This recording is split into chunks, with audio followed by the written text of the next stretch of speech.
दोस्तों नमस्कार, ये है मार्गदर्शन फॉर सिविल सर्विसेज। मैं अनुराग चौधरी। दोस्तों, लोक प्रशासन के अध्ययन के क्रम में इस वीडियो में आप पढ़ेंगे कार्यपालिका के अधीन सूत्र तथा स्टाफ अभिकरण के बारे में। इसमें आप जानेंगे सूत्र अभिकरण तथा स्टाफ अभिकरण क्या हैं, इनके प्रमुख कार्य क्या हैं। इसके साथ ही आप इस वीडियो में नागरिक संबंधों के बारे में जानेंगे कि नागरिक संबंध क्या है, लोक प्रशासन में इसका क्या महत्व है। तो आइए शुरू करते हैं। लोक प्रशासन का महत्वपूर्ण टॉपिक सूत्र तथा स्टाफ। दोस्तों, सामान्य रूप से अगर जो हम सूत्र और स्टाफ को समझें तो आपको बता दें कि लोक प्रशासन और संगठनात्मक प्रबंध में कार्यों को सुचारू रूप से चलाने के लिए संगठन को दो मुख्य भागों में बांटा जाता है। कौन? एक है लाइन और दूसरा है स्टाफ। तो ये बहुत ही महत्वपूर्ण है, याद रखिएगा दोस्तों। लोक प्रशासन और संगठनात्मक प्रबंधन कार्यों में कार्यों को सुचारू रूप से चलाने के लिए संगठन को दो मुख्य भागों में बांटा जाता है। एक तो लाइन और दूसरा स्टाफ, ये याद रखिएगा। तो लाइन क्या है? लाइन एजेंसी या सूत्र एजेंसी किसे कहते हैं? तो सूत्र संगठन का वो मुख्य कार्यकारी अंग होता है जो सीधे तौर पर लक्ष्यों को प्राप्त करने और आदेश देने का कार्य करता है, और ये जमीनी स्तर पर नीतियों को लागू करता है। जैसे पुलिस विभाग, सेना विभाग, निगम आयुक्त और स्कूलों के प्रधानाचार्य, ये सभी सूत्र अभिकरण या लाइन एजेंसी के अंतर्गत आते हैं। स्टाफ एजेंसी क्या है? तो स्टाफ एजेंसी जो होता है ये अधिकारियों की मदद करने के लिए, उन्हें परामर्श देने और अनुसंधान, नियोजन और समन्वय यानी कोऑर्डिनेशन में सहयोग के लिए स्टाफ एजेंसी होती है। ये सीधे आदेश नहीं देता बल्कि पृष्ठभूमि में रहकर कार्यप्रणाली को बेहतर बनाता है। इसको आप सामान्य रूप से देख सकते हैं कि प्रशासनिक सलाहकार, अनुसंधान दल, वित्तीय सलाहकार और जनसंपर्क अधिकारी, ये सभी स्टाफ एजेंसी के उदाहरण हैं। तो सूत्र और स्टाफ को आप समझिए। एक विचारक है बिलोवी, ये कहते हैं कि सरकार की दो प्रकार की क्रियाएं हैं। एक तो प्राथमिक क्रिया या कार्यात्मक, दूसरा संस्थात्मक या संस्थागत या गृह प्रबंध संबंधी। उन्हीं के शब्दों में या विलोबी के अनुसार देखा जाए तो सामान्य प्रशासन की समस्या की विशिष्ट प्रकृति को समझने के लिए ये जरूरी है कि सरकारी सेवाओं के प्राथमिक या कार्यात्मक और संस्थागत या गृह प्रबंध संबंधी कार्यकलापों के आधारभूत अंतर को समझ लिया जाए। तो ये अंतर क्या है, इसको समझते हैं। बिलोबी कहते हैं कि प्राइमरी एक्शन या प्राथमिक क्रियाएं वे क्रियाएं हैं जिन्हें कोई सेवा अपने उद्देश्य की पूर्ति के लिए करती है, और संस्थागत क्रियाएं वे क्रियाएं हैं जिनका संबंध विभाग के मुख्य उद्देश्य से न होकर ऐसी बातों से है जिनको पूरा किए बिना विभाग का काम नहीं चल सकता। इस अंतर को और भी स्पष्ट करते हुए बिलोबी कहते हैं कि मुख्य क्रियाएं तो स्वयं उद्देश्य हैं, जबकि संस्थागत क्रियाएं उद्देश्य की प्राप्ति के साधन मात्र हैं। तो इस तरह से आइए सबसे पहले हम सूत्र अभिकरण या लाइन एजेंसी को समझने का प्रयास करते हैं। सूत्र अभिकरण क्या है? तो हमने अभी प्राथमिक कार्य देखा है। तो प्राथमिक कार्य जो मुख्य क्रिया है वो प्राथमिक कार्य होती है और कोई सेवा अपने उद्देश्य की पूर्ति के लिए करती है। तो संगठन का प्राथमिक कार्य सूत्र अभिकरण द्वारा संपन्न किया जाता है। कोई भी यदि प्रशासनिक संगठन है तो वो इकाइयों या खंडों में बटा होता है। सूत्र इकाइयों का संबंध नीति के निर्माण से होता है। सबसे महत्वपूर्ण बात जो है लाइन एजेंसी में कि इसका जो कार्य होता है वो नीति का निर्माण यानी पॉलिसी मेकिंग होता है। इनके हाथों में शक्ति होती है जिसके आधार पर ये निर्णय लेते हैं और आज्ञाएं प्रसारित करती हैं। ये क्रियाशील अभिकरण है, याद रखिएगा। एल.डी. व्हाइट कहते हैं कि सूत्र अभिकरण उन प्राथमिक उद्देश्यों से संबंधित होती हैं जिनके लिए शासन स्थापित किया जाता है।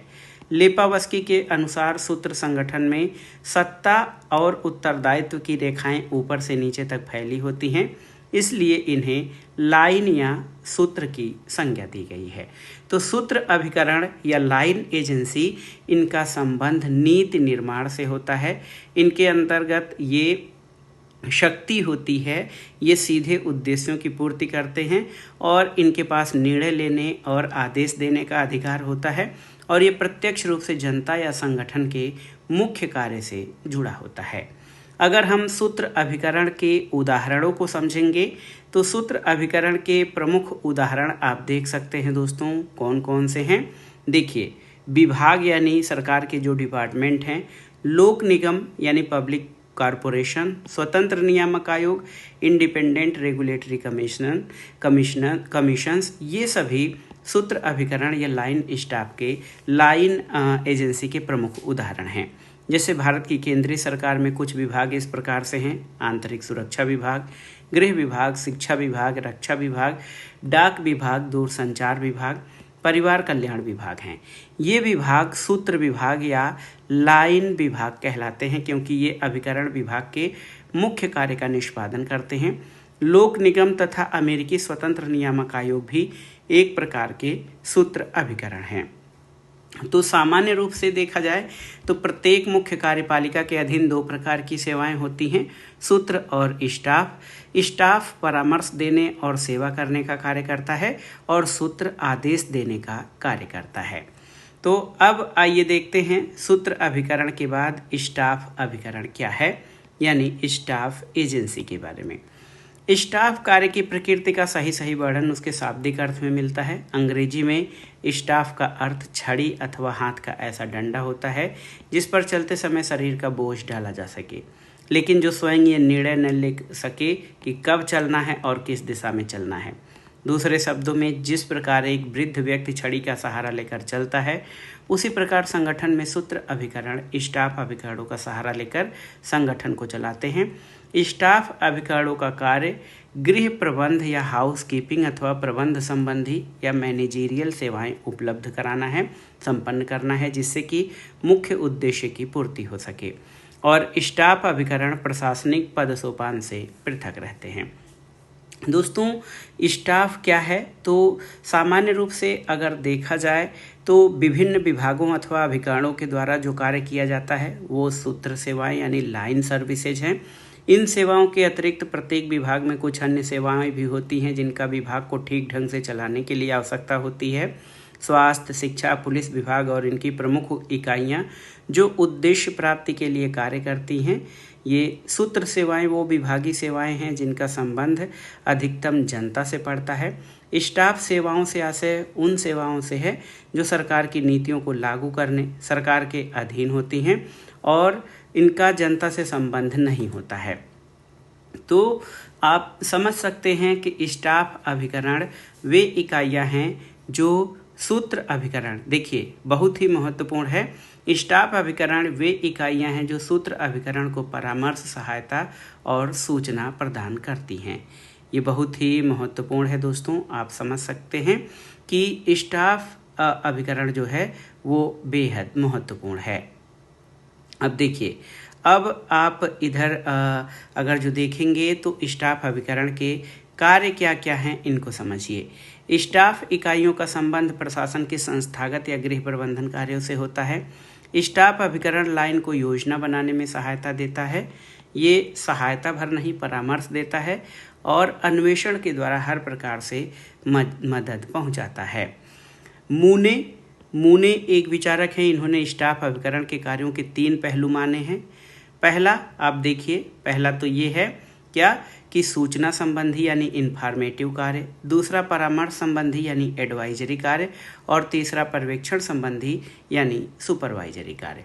तो सूचना संबंधी कार्य से आशय है स्टाफ अभिकरण सूत्र अधिकारी को आवश्यक सूचना प्रदान करता है जिससे उसे संगठन के प्राथमिक कार्य को करने में सहायता मिलती है। और स्टाफ अभिकरण संबंधित तथ्यों को इकट्ठा करता है, उन्हें सूत्र अधिकारी के समक्ष प्रस्तुत करता है। परामर्श संबंधी कार्य क्या है? तो स्टाफ अभिकरण के कार्यों में जो परामर्श का कार्य है, स्टाफ अभिकरण सूत्र अभिकरण को प्रशासन के प्रत्येक कार्य के संबंध में अपनी राय देता है। इससे निर्णय लेने में सुविधा होती है और स्टाफ द्वारा दिए गए परामर्श को मानना या न मानना सूत्र अभिकरण पर निर्भर करता है, किंतु स्टाफ अधिकारी का ये कर्तव्य है कि वो सूत्र अधिकारी को सलाह दे।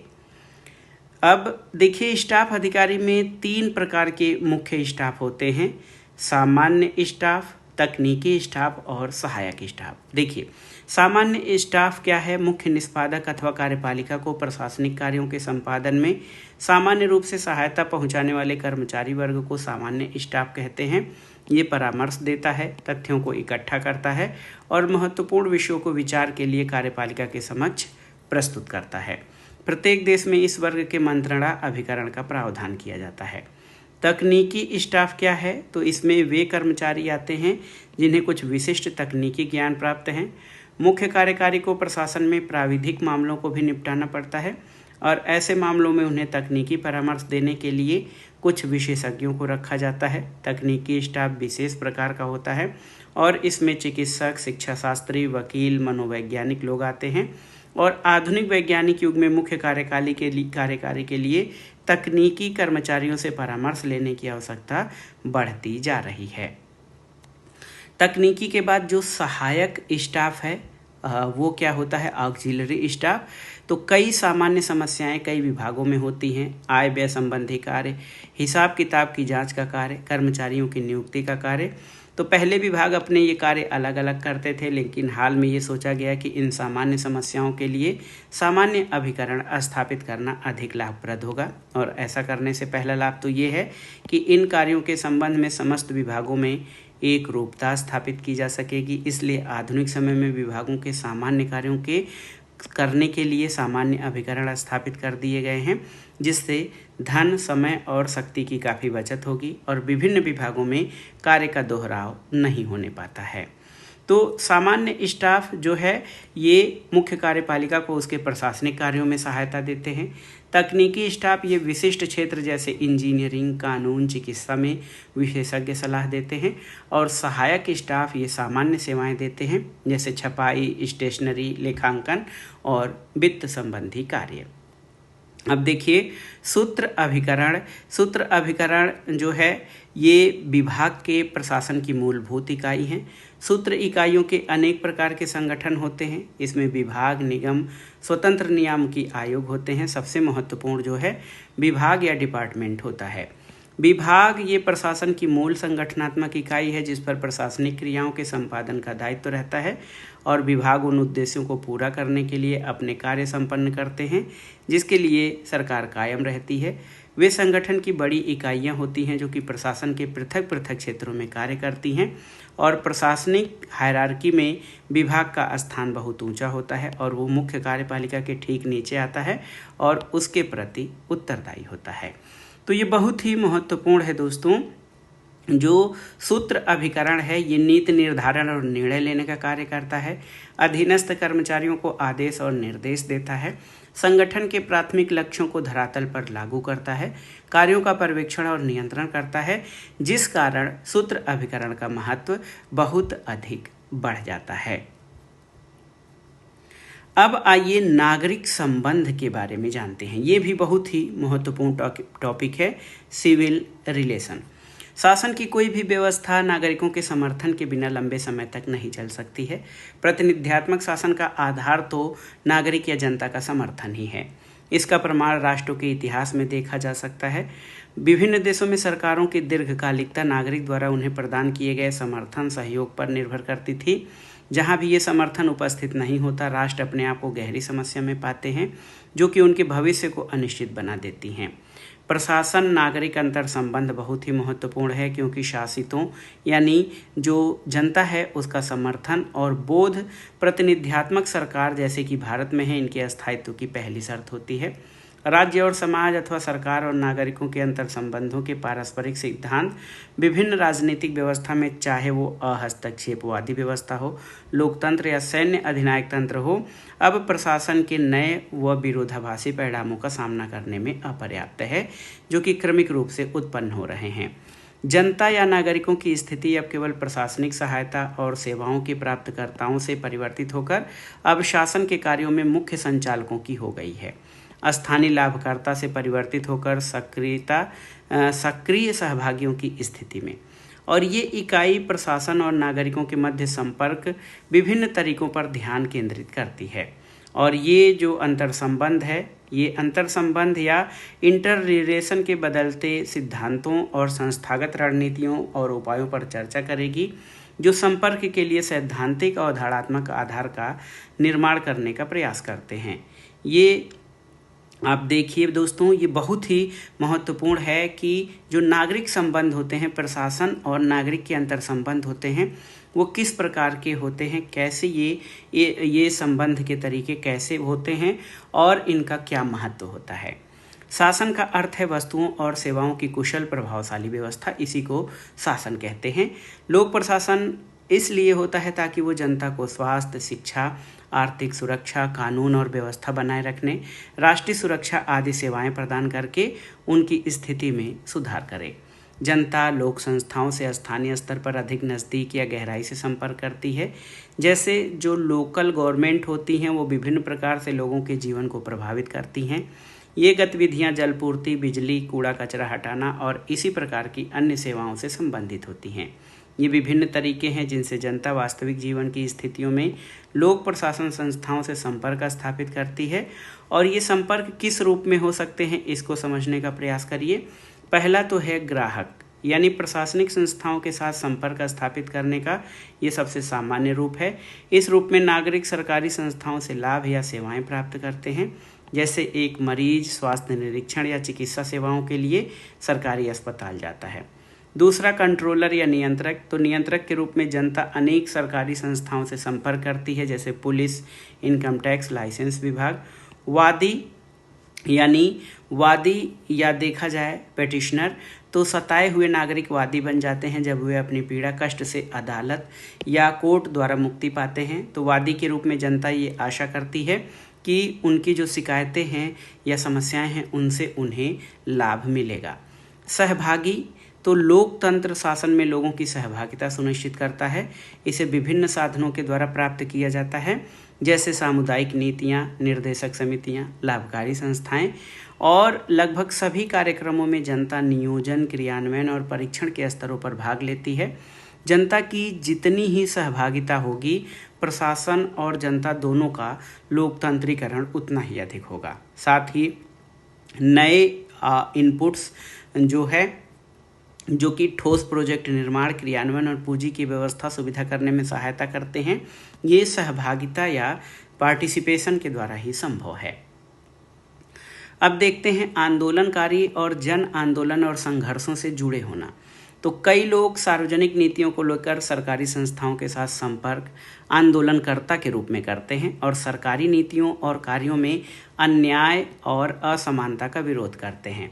जन संघर्ष, जैसे कि नर्मदा बांध या उत्तराखंड में जंगलों पर सच्ची पीड़ा और मांगों को व्यक्त करने के लिए ये केवल प्रश्न नहीं उठाते, बल्कि उसके संबंध में, अपनी मांगों के संबंध में जो जनहितकारी होती है उनके लिए ये क्या करते हैं, ये प्रश्न ही नहीं उठाते बल्कि कार्रवाई करते हैं।